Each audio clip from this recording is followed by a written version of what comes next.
Okay, hi everyone. It's nice to see that the room is filled up, thanks to Tim Gunnar. And yeah, I'll keep it short. So today Hamza will present a mix between a seminar and a presentation, really, with the real demo here. This is a event-based camera. So it's basically a new kind of sensor that we believe might be relevant and useful for many of our projects, and we would like to share with you this possibility.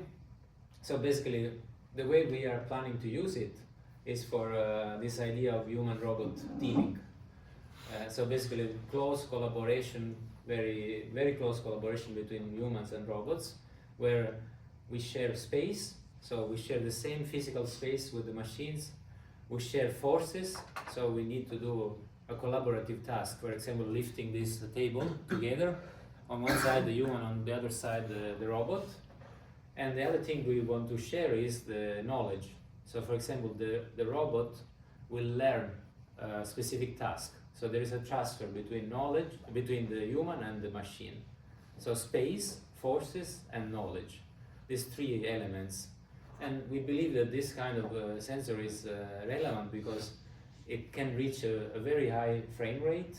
Actually, the benefit of this camera is that it's not recording, the standard pixels as a normal camera would do, but just the changes in the pixels. So that's why it's called event-based camera. If we are recording a certain scene where there is nothing moving around, the sensor will not give any data output except for some noise. So if there is anyone moving or anything happening, maybe the robot taking an action and so on, then the camera will record just the pixels that have changed. And in terms of frame rate, we can also adjust it after recording the data. So that's also like, normally when you record anything with a normal camera, you need to set the frame rate in advance. Here you can set it after you collect the data. And by setting that frame rate, you can also focus more or less on specific events. So it's like, if we can compare it, we can make a comparison with the camera. The old cameras with films, you had to adjust all the settings in advance and then take your photo. Here you can do it after you have taken the photo. So Hamza, please go ahead.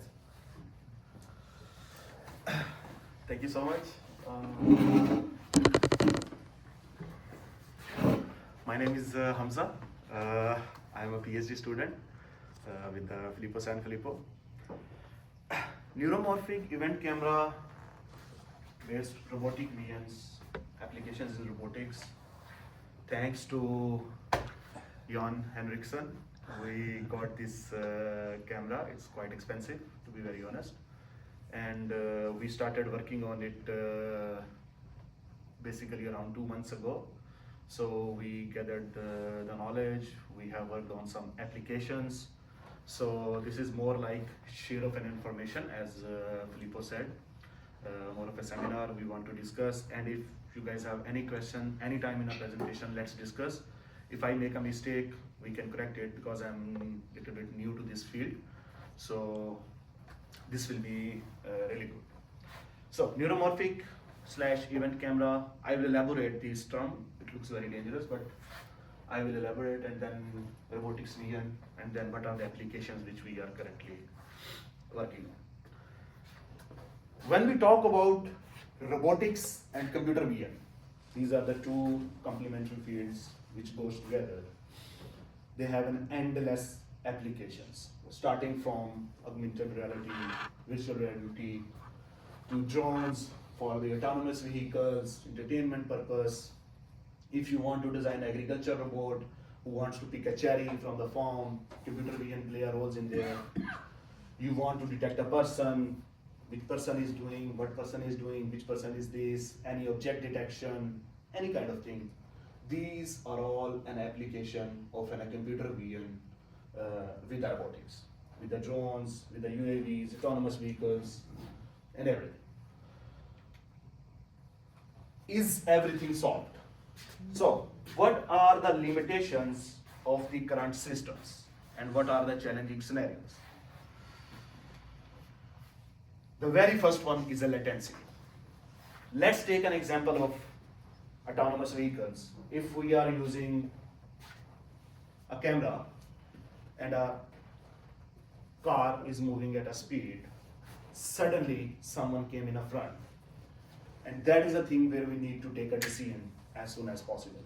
We do the detection, we need to take a decision. So we cannot afford latency in these matters. And there are all different applications where we have to focus on this.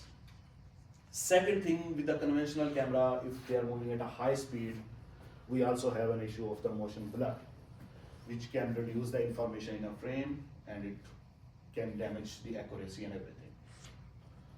Another thing which we have all felt, when you are moving in a tunnel, in a sunny day, when you are coming out of a tunnel, you feel a sudden change in a vision because of the sunlight, because of the dynamic range. And these are the different challenges which are associated with the current systems in robotics or in autonomous vehicles. So, what is the solution? The solution is event cameras. Basically, they do not suffer from these kinds of problems, which we will see in the future slides, and we will see how it works. So before starting about this and everything, if we look at a little application, this is a RoboGoli which they have developed in around 2010, 2011. And if you can see, they have a dynamic vision sensor or an event camera, and they have this arm, and they are throwing the balls, and servo motor is basically controlled and trying to not make a goal. So if you look at the video again, this is basically a RoboGoli which they have developed, and they are throwing a ball, and the dynamic vision sensor which is placed at the top, and it gives us this information in terms of where the ball is moving, and then the servo motor in a real time is adjusting. So they do the ball tracking, detection, and everything, so in a real time. And if you can see, they are throwing it at a very high speed, and the robot is trying to avoid these goals which a person is trying to do. So this is one of the application of dynamic vision sensors or an event camera. Another application which they work on is a pencil belt. So that's where they have these two sensors, dynamic vision sensors. They placed a pencil on a cup, and through the motors with a real-time feedback, they try to stabilize the motion of the pencil, as you can see, using these. And it was also done around 2012, 2011 by the researchers. And even if you move the whole platform, as you can see, they are balancing by using these two dynamic vision sensors, the pencil in a real time. So these were some of the applications. There are a lot being done on this. So how this all started? Misha Mahowal, she was working in Carver Mead's lab in 1990s. She was a biologist, and she was studying human vision and brain and how things are working. That's when she realized the normal cameras which we have, they does not work like the human brain is working. So during this time, she contacted with Carver Mead, which she was working in the same lab, and the Carver Mead was a chip designer. So they discussed and they designed a neuromorphic event camera based on how human eye works and perceive and process the information. So this was the first dynamic vision sensors. Image of a cat was taken, and then they have published in 1991 in Scientific American Journal. And that's the start of DVS, dynamic vision sensors, or an event cameras at that time. So basically there are two types of cameras which are important for us, like standard frame based cameras and event based cameras. So if we look at a very simple example, here a person is trying to play a tennis game, and this is an video captured by a standard camera with a 6 frames per second or a 6 hertz. And then they have done comparison with an event-based cameras. Now these spikes, green and red, you can see this is a real-time conversion or footage of an event camera, which looks quite realistic in a real time. We are getting these frames and a person is playing.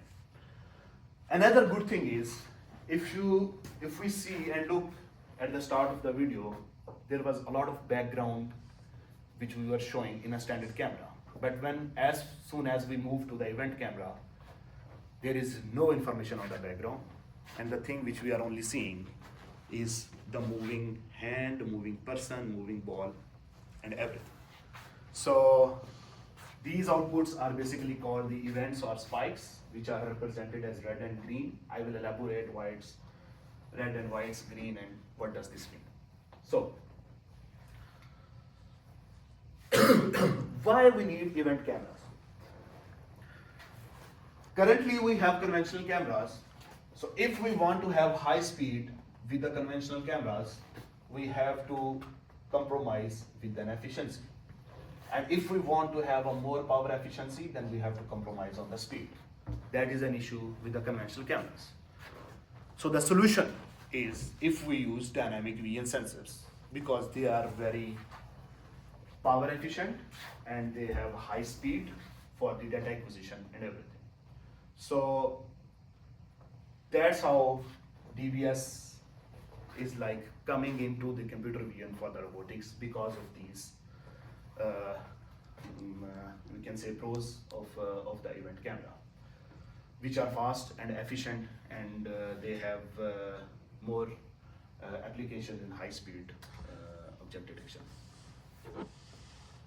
So if we do the comparison of standard camera and the event camera, we can see the update rate is low, it's asynchronous, and for the event camera it's high and it's asynchronous. What does mean by asynchronous?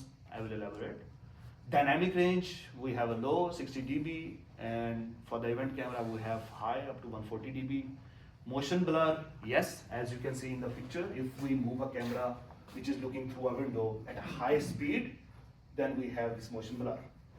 But again, this is the same picture, which is an events picture, and we can see there is no such motion blur we can see. So there is almost none motion blur in this. Absolute intensity, yes, standard camera gives us absolute intensity, but event camera does not give us the absolute intensity. Mature, yes, standard cameras has taken more time for the last 60-70 years. They have become more mature, but the event or dynamic vision sensors, it's like 10, 12, 14 years, so it's starting to get matured, and hopefully soon we will see more applications of these event cameras. Now the interesting part starts. I am talking about event cameras. What is an event camera? Event camera is a sensor or a novel camera which basically gives us changes in intensity of a light asynchronously. And output of the event camera is a stream of an events in a microsecond resolution, which gives us.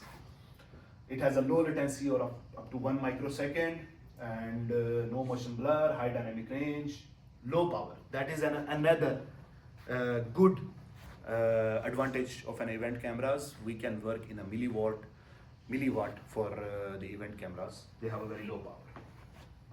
But another drawback is for these event cameras, we cannot use traditional machine learning computer vision algorithms directly with an event camera. So that is another way. Okay, so let's have a look at the. This animation will show the output of the camera and back over the VS. Yeah. So this is a rotating disc which has this black dot, and these are the two outputs which they have done comparative analysis. If we want to detect this black dot in the disc using conventional camera, then it gives us the complete frame every time of the whole disc, and that's where we need to detect that black dot. But if we use a dynamic vision sensor DVS camera, you can see we only have this.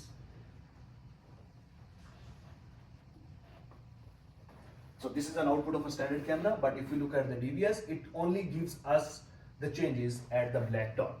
Because in the whole disc, if we move, this intensity of the light is changes on this point, and it gives us this. And if we want that our algorithm or our model should stop detecting when the disc is stopped, but with the standard camera, we are getting frames every time. So if we move the disc at a fast speed, we can see like blur system in standard camera, but this is not happening with the DVS output. So this is one of the one of the examples.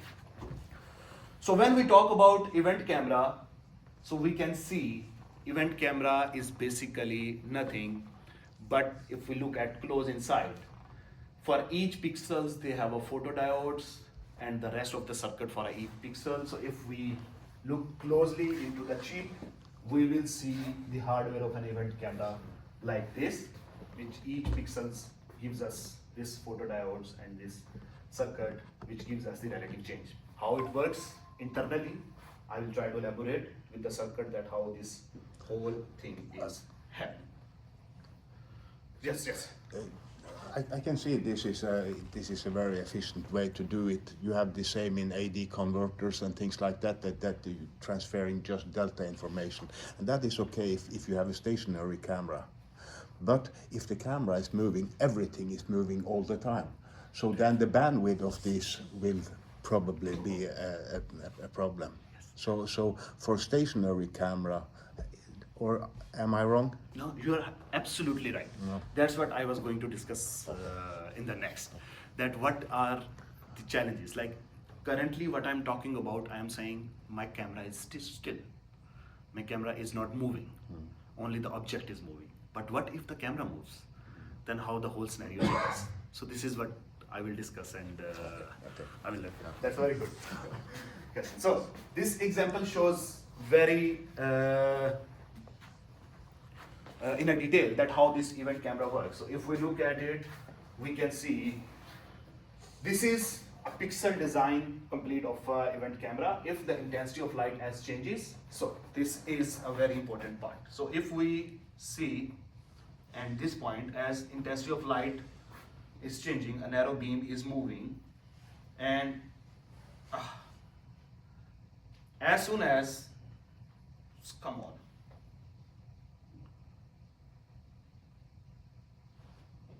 yes, as soon as it touches this first pixel, it gives us an on event in an event camera. It tells us that this intensity of light is changes, and pixel generates an on and off event for that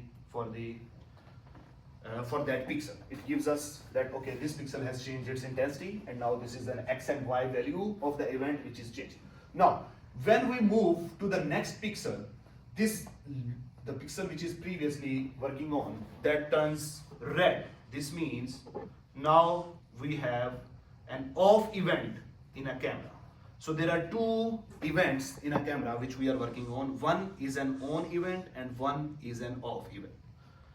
So when the intensity of light changes and it gives us this off events, and then the next one will give us on events. So these are the two events which are happening on and off. If you remember the first video which we see when the person was playing a tennis, so we can see two types of colors, the green and red.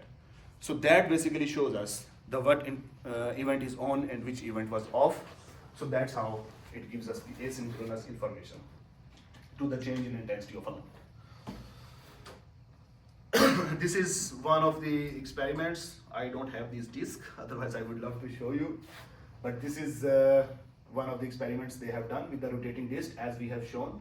So if we reduce the time even 150 microsecond time to get the events, so we see the changes in an intensity of a light, and it gives us the events in a space-time view, as you can see for the rotating disk. Okay, so this is an event camera which we have, and this is basically we bought, and I want to show this in a real time that how the stuff is working. I don't know if I can have it here, but if anyone can see. So this is a real output of an event camera which we can see. So if nobody moves, then it gives us no information. So it's pointing here. So if I am moving in front of it, then it gives us a change in intensity of a light, and it shows us that okay, this thing is moving and moving on.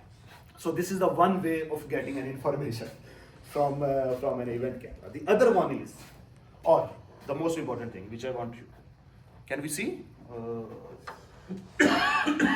Another important concept which is very important is like if we are saying we have an accumulation time of 2 milliseconds. Now, if I move in front of it, the information is less. And if I have this accumulation time 2 millisecond to 20 millisecond, now I can see the events in a more detail. What does mean by this 1 millisecond and 2 millisecond? 1 millisecond means all the events which are happening in 1 millisecond time, we accumulate that and show into the form of a frame. 1 millisecond means 100 frames per 100 millisecond, and for a 1 second it will be 1000 frames. I can go to 500 microsecond, I can go to 100 microsecond. I can increase this time, this accumulation time of an events to generate frames, and we can go to 2000, 3000. Even they have developed these sensors which can go to 10,000 frames per second in the terms for the data acquisition. But as we go to the higher frame rate, just definitely we have less information into the frames. And also it gives us only the information when the things are changing. It does not give us the whole information. So the second thing, this is the one way of getting an information. Like if you place a camera on the top of the wall, when anything is changing, we can see. But in autonomous vehicles or in other robotic applications, if I have a camera moving, and then I can see relative to this camera, everyone is moving. So it gives us the information of whole room which is showing us. Now we have more information in the frame, in the data, as compared to previous one. But still, I can accumulate in a 1 millisecond, 500 millisecond, 2 millisecond time, and it does not like overburden or overload the whole system, because it works asynchronously and it only gives us 1 or 0 value in the frame. So as compared to that, so we don't have that much issue with the latency, especially when the camera is moving. But when we are moving the camera, then we need an algorithms which can identify which person is this, which person is this. We have to develop those algorithms. So these are the two ways how we can acquire an information from an event camera. Anything? Yes, yes, yes. Do you calculate the resolution as in the same traditional way? This resolution? Yeah. Yeah, resolution is basically defined in the pixel design. Okay. As So I have, you can change lenses and do the same traditional, like spatial resolution. yes, And yes, in traditional. yes. optics. Any can be done. And we can, even with the software, we can do this. We can convert the frames to the less resolution, to the higher resolution. We can do that. But like the sensors, they have, this sensor is developed for 1280 cross 720 for the grid. So we get all this information. If we want to reduce it through a software, we can do that. It's basically binary, so Exactly. hence the low computation. Exactly. Exactly. Yes. It's a matrix. Yep, nice presentation, hands up. No, it's not finished. It's not finished? Okay. But if you have a question, I please. yes. But it- No, please. If you have a question, we should do so that I can move forward. It should not be. Is it a USB 3 connection? Yes, Okay, so and the bandwidth, how do you handle if you have a lot of events happening? All the pixels are changing all the time. What is the limitation? Can you? How does that affect the frame rate due to the limited bandwidth with a USB 3? I have not tested this, or I have don't know about this because we have not faced this information. It's a good idea. It's We a haven't good thought idea. of this yet. We haven't thought of this Oh, yet no. because we have not think about in that way. Mostly we're just recording the data and using that recorded events as part of our model building. Yes. So we're not haven't done anything in real time, but this is a good idea. We have Yes. to consider the bandwidth with the USB as well. Because currently, as I said, we got it a few back, so we are just recording the data, and then after that offline we are training and doing work on it. Actually, are we now- need some volunteers. Maybe you can ask. We have So- to actually need human volunteers for for some the data training. collection and this. So then we will move to the real time, and then we will see if we do this detection in a real time, then what happens. So yeah. This is simple to calculate. If you say it's 1 bit per pixel maximum, and then you calculate number of bits and the bandwidth of USB 3, Yeah. and the resolution, you can get sort Yeah. of an idea. Probably it's not a good limiter. Yeah, I think so. Yeah. The regular color camera uses at least 8 bits. It's definitely less than a Yeah. 4K camera. Got it? So this is the basic structure of how these event camera works. So we have a photodiode, the light for, okay, sorry. This design is for the 1 pixel. As I mentioned, the array of pixels with the photodiode. So this circuit basically elaborates 1 pixel in that array. So we have a photodiode, light intensity comes in, it integrates the light, and then we set the threshold. When the light intensity reaches that threshold by integrating, then it generates a 1 spike or a 1 event. Then again it's the voltage is removed, and then again it starts building, and by this way we have an on spikes, and same for the off spikes as the down we do again, and we get these on and off spikes by integrating, and these are the events which we generate, and it gives us the output into the form of a red or blue values for an event. And this is like on and off events which we are getting out of the event cameras through this circuit. So this is basically inspired by the human method of perceiving and doing the world. So as now we have a basic understanding of an event camera. So the first thing is, what is an event? When we talk about an event value, one event gives us 4 values: X, Y, T, and P. X, Y, as we know, this is the point where this is happening, X, Y in the grid. T is a time with a microsecond resolution, timestamp, and P is the polarity. If the brightness increases, polarity will be on. If the brightness decreases, then the polarity will be off.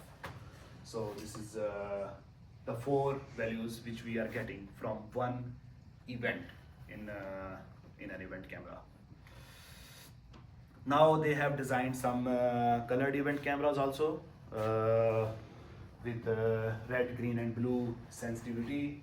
So for example, if we have a dot with red and blue color, so we will get the changes in intensity for red and blue, again for a green. So they are developing these kinds of cameras also.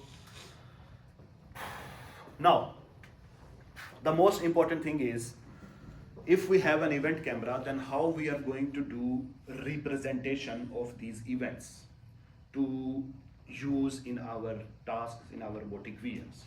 So there are multiple ways to represent the events.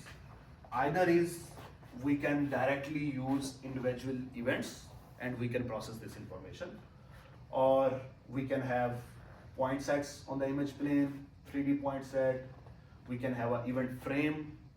This is what we are working on and we have worked on. So basically you get an events, you accumulate an events and you convert it into a 2D grid and you use it, voxel grid, that is a 3D histograms with time, space,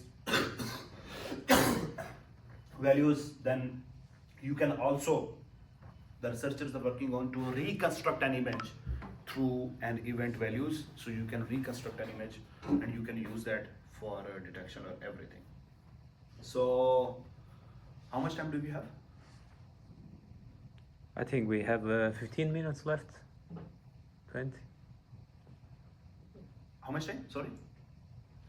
2 hours? 2 hours? So point set is the one method which we can use. I have not worked on it in detail because, as I told you, we have worked on the events frame. But the very important thing which I want to mention here is called spiking neural networks. This is a separate domain which we are exploring. Is like you use spiking neural networks, that is the new field in a neural network which we can use directly with an events of an event camera. They are very low power, and it requires a milliwatt for the spiking neural networks to do the detection and everything and to work on. So, but the hardware for the spiking neural networks is currently expensive, so we cannot go into this direction, but we would love to. So this is what we are thinking, and maybe one day. So basically the SNN is low power because it's only What's yes. on when the neuron is spiking, Yes, right? Yes. So it's use these on and off events and it works on it, and they generates the output based on yes. Some of these LabVIEW devices will have contains a zinc processor with FPGA, so Yeah. maybe you can use one of those. Yeah, we can think about that if yeah. Nice. So this is an event frames. As we can see, if we have a real image and if that object is moving, we can construct a 2D image of that image by using then events. And as we have seen also in this, we have converted these events into a frames, and we can see these frames which we can use and we can work on. Now this question again arises, like, guys, okay, if you have an event camera and you are converting into again frames, then what is the purpose? The purpose is currently we are still sitting on conventional computer vision algorithms. We have to use conventional computer vision algorithms with these event cameras. So that's why we need to convert it into a frames which we can give to the conventional algorithms. Either we work on SNN, spiking neural networks, or we use conventional algorithms. So when we are working with conventional algorithms, then we need to convert it into a frame or a voxel grids. That's where we can use these frames for the detection or any kind of stuff.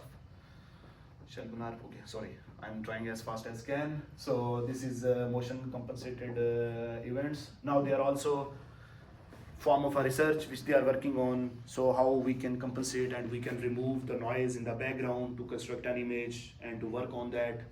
Still, this year there was a paper on IROS in 2024 where they have developed these real-time algorithms to remove the noise and to work on it. This is another field. So when we talk about representation, why so many representations? As we said, because event data is unconventional, cannot directly use the methods.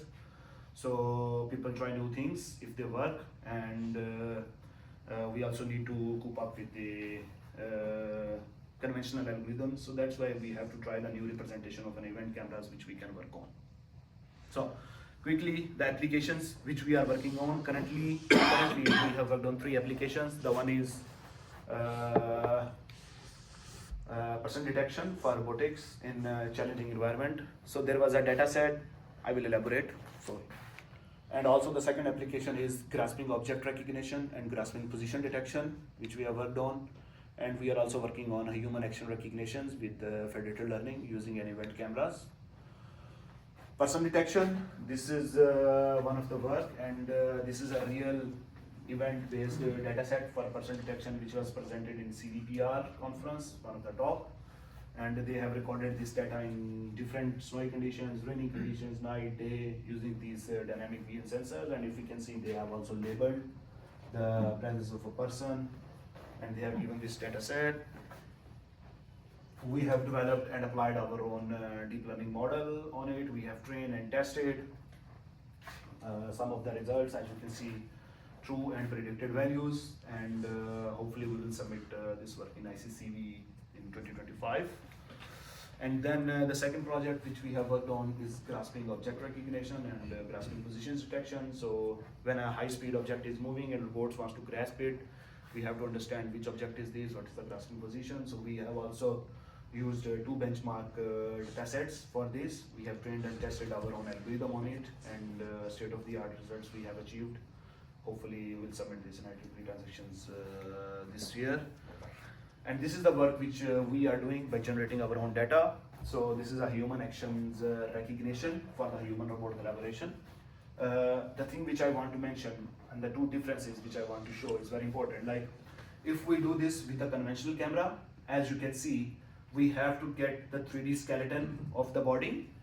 This means we have a block of a model which will take the image.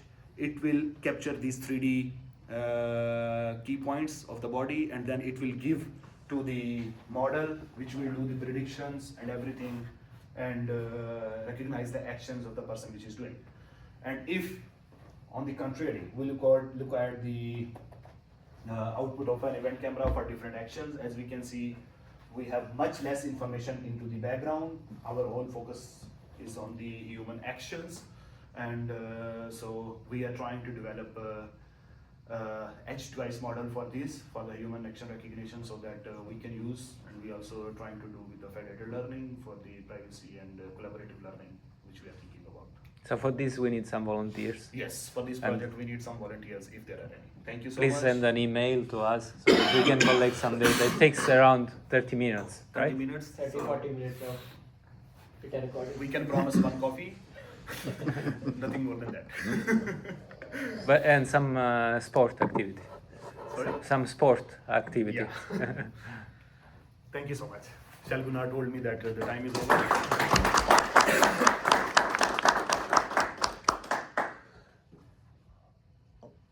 Yes. On the first slides on your presentation, you showed some. Can you go back to the first slide?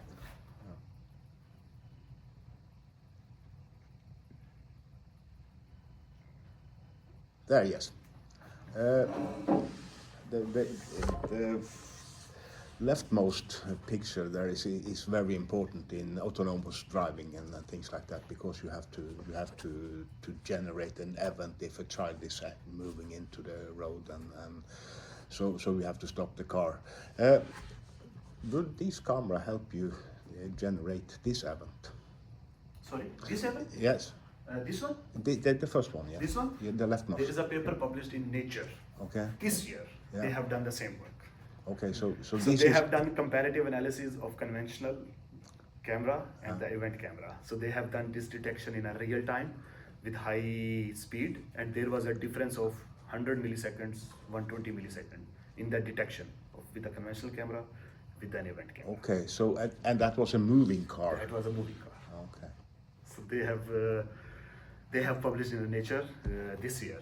So they have done a work on it. So this generate an event for okay. Exactly. Ah, So interesting. we can share that paper after the meeting Yeah. with everyone. Yeah. Yeah.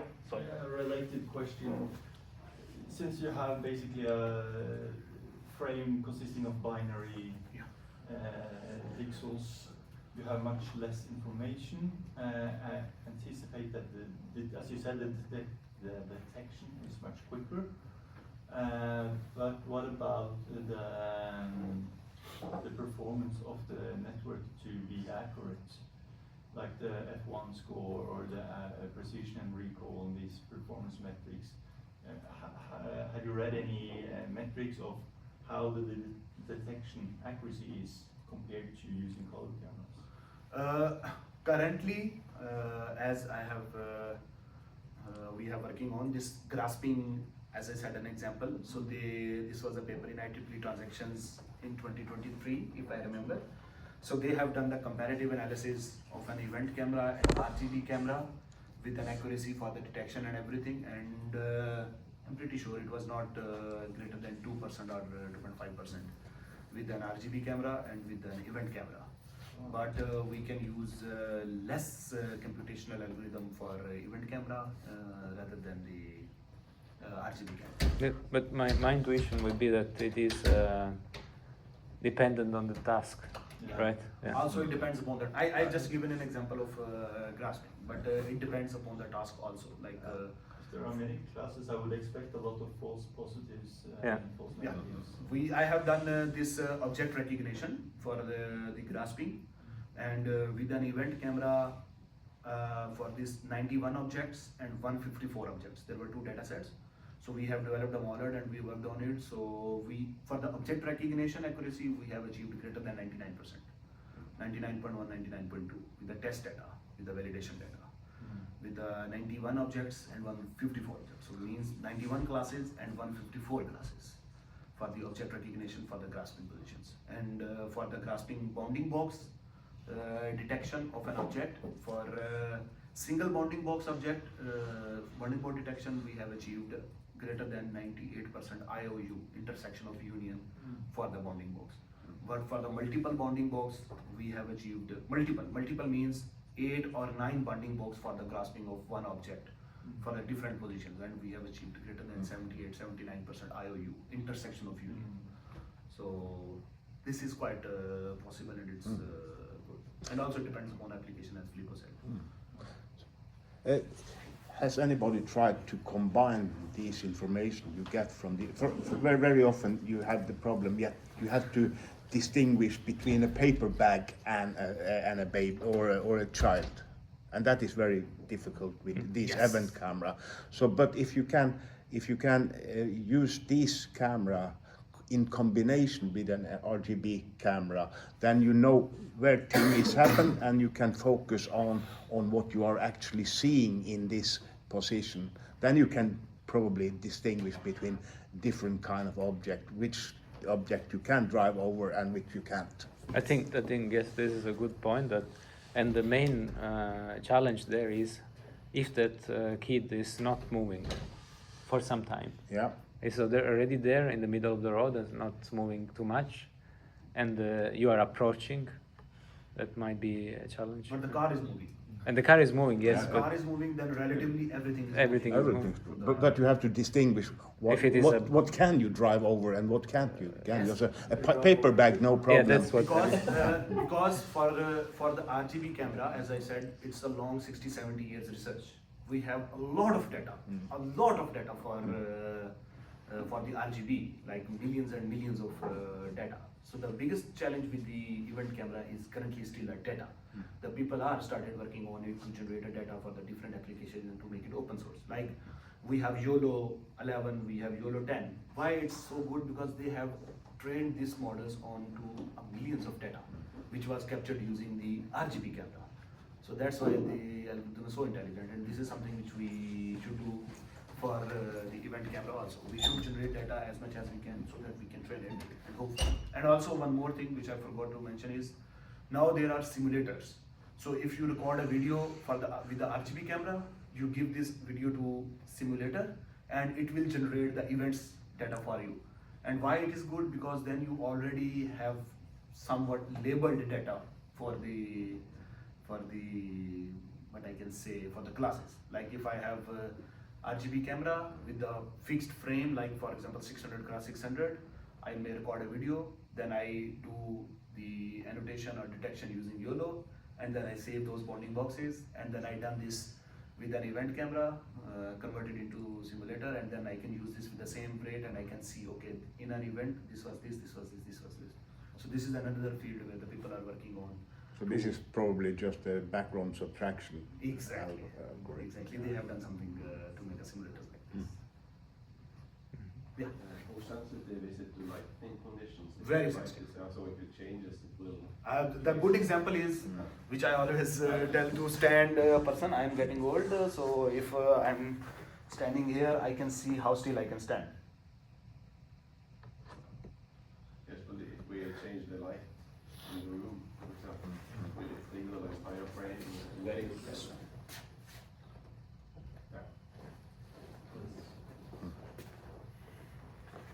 Do you get a flash when you exit the tunnel? Yeah, but because the because the frames are like 20 milliseconds accumulation. When I have a 20 millisecond accumulation times, this means I have 50 frames per second. So if I want to reduce this information, I can reduce the accumulation time, and it can even. So even with the less light, as we can see. Worst case scenario, you're blinded for one accumulation period. Period of time. Yeah. So yes. It's just for the visible light, or it can work in the night vision, like in comparison to night vision scenarios, Night vision means road. in dark environments. Tunnels or Infrared. Other than visible light, other than If visible you- infrared, X-rays. No, I don't know. I don't Can- know. I To be think very it's honest, just visible light. I don't know. We cannot We have work. never done this. Of the visible light. Yes, Yeah. only with the visible light. But I think this is a good point because for normal cameras there are hyperspectral cameras. Yeah. We could see if there is any event-based camera with filters that can focus on specific spectrums. If this is normal photodiodes, then you normally Yeah. use a filter to avoid ER Yeah. light. So Exactly. probably they are sensitive to ER. You just have to scratch. Silicon based, I guess the sensitivity stops around 1000 nanometers, 1100 nanometers, so wavelength of the light. That is ER. Yeah. If you are moving, like visual light stops at around 700. Yeah. But it would be interesting if there are event cameras capable of moving into the short wavelength for event. Hyperspectral event-based camera. 1 to 3 Okay. even in the thermal range, it would be very. That would be very expensive, I'm pretty sure. Yeah. Because this one costs $5,000, so Yeah. that will be much expensive, and that will be in the research phase, I'm pretty sure. In previous research, we made a stereo setup. I think the applications will be for biometrics in that case.